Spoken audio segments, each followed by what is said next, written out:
O economista-chefe da Austin Ratings, que é o Alex Agostini, está aqui conosco. Alex, muito obrigado aqui por atender o Jornal Nova Brasil. Bom dia, Heródoto. Eu que agradeço. Alex, e aí, a gente vai ter uma boa notícia quando terminar essa reunião do Banco Central amanhã por volta das 6 da tarde ou não? Sem dúvida alguma, Heródoto. Mais uma queda da taxa de juros.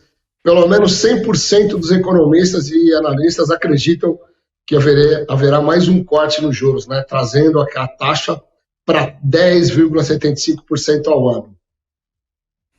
Agora, Alex, vai continuar sendo, então, uma queda em dose homeopática?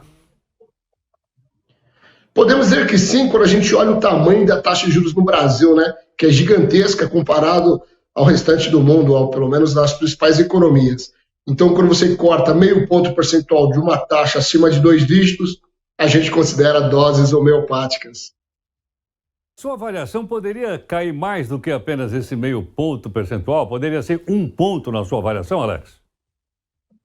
Poderia ter caído no início do ciclo de queda, porque lá atrás, Heródoto, nós tínhamos uma situação ainda de restrição monetária muito forte, ou seja, a taxa de juros ela estava ainda muito elevada. Então poderia começar acelerando o corte e agora, como a gente já está no meio do ciclo para o final dele, aí teria que desacelerar.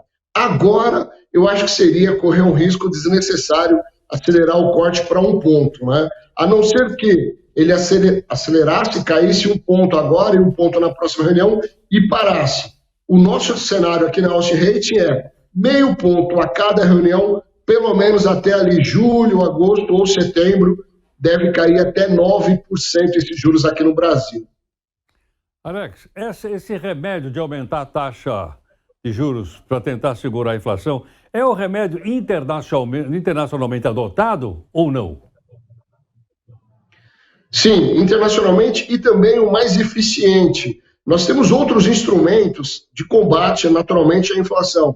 Entre eles, venda e compra de títulos públicos, né, que são operações no mercado aberto, alíquotas de compulsório, tem alguns instrumentos, mas que tem um efeito menor. A taxa de juros ela é muito mais eficiente porque ela tem esse custo de oportunidade. Eu vou comprar ou eu vou guardar o dinheiro e deixar ele investido. Então isso tem um efeito mais imediato e sim, é um instrumento mais sensível à política monetária e internacionalmente mais utilizado, não? Alex, ela está ligada também ao nível de endividamento do Estado brasileiro?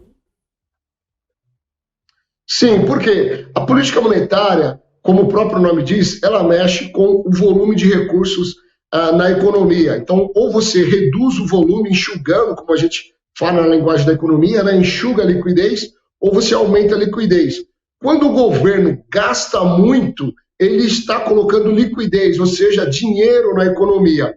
E o Banco Central, quando ele tenta controlar a inflação, ele tenta tirar essa liquidez, ou seja, enxugar o volume de dinheiro em circulação para reduzir o consumo e, consequência, reduzir o preço dos produtos e a inflação também. Quando o governo gasta muito, ele vai no sentido contrário do Banco Central.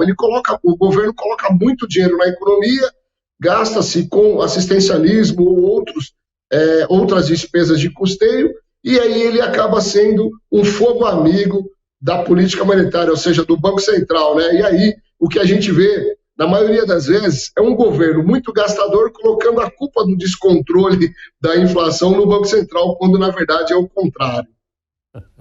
É verdade. Alex, muito obrigado aqui pela sua gentileza. Muito obrigado.